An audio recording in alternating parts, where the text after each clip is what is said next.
And so what we see here is this sheep, there's 100 sheep, and 99 of them went one way, and this one sheep was like, oh, nope, I'm going the other way. And he went the other way. And that one sheep, as he goes away, the shepherd is looking, and he sees, I'm missing somebody.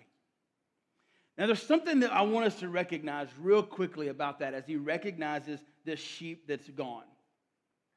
He recognizes this sheep is gone. And one of the things that we have to all recognize is at one point or another, all of us have walked away from God's plan. Because God's plan for you was holiness.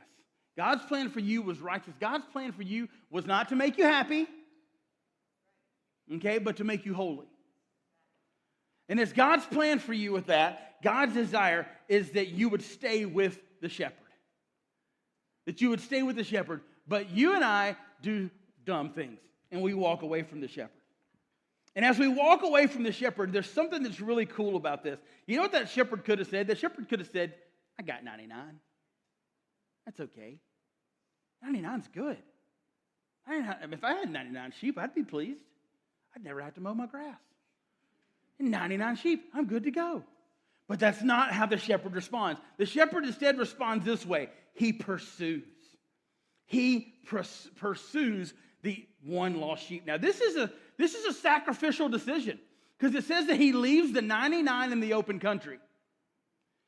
It's not that he takes the 99 to the sheep's pen and puts them in there and closes the gate. No, this is a risky, sacrificial move by the shepherd because he cares about that one lost sheep. Now, here's something I need you to hear as I share that with you. Is that Jesus made a sacrifice to come find you. He made a sacrifice to come find you. See, God's love is personal and pursuing. He doesn't just love humanity, he loves you. He doesn't just look at the other 99 of us and go, this is good. He looks and he says, I want them all. I want them all. He is a good shepherd. In John 10, it says that. It says, I am the good shepherd. And the shepherd lays down his life for his sheep. See, there's safety in numbers, but the shepherd didn't just leave it there. The shepherd begins to go after. And we see this here. After the shepherd gets them, the shepherd celebrates. The shepherd celebrates. It says there in the text, when he finds the sheep, he lays it on his shoulders, rejoicing. Now, here's something really cool. I want to share this with you because, again, most of you aren't shepherds. I'm looking. Anybody got sheep? Anybody got sheep? Going once, going twice, going third time, sold. Nobody's got sheep. Okay. So here's what happens. Often in Scripture, we hear about sheep, but you and I don't understand sheep. So let me tell you about sheep.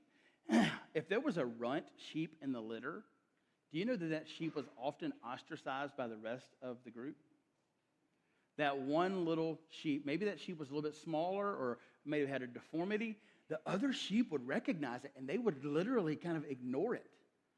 There's actually times that shepherds have expressed that you would see other sheep in the litter try to damage that sheep even more so it couldn't continue to go.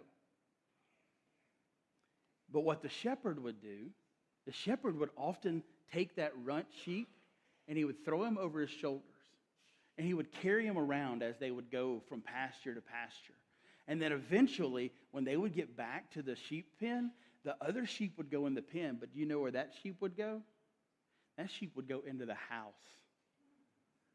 and become a pet.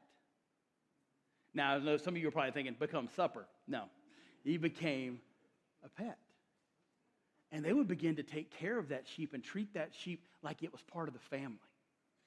So when we see Jesus talk about this sheep and he says that the sheep was thrown over his shoulders, it is a sign of this sheep has purpose and now it's a part of the family.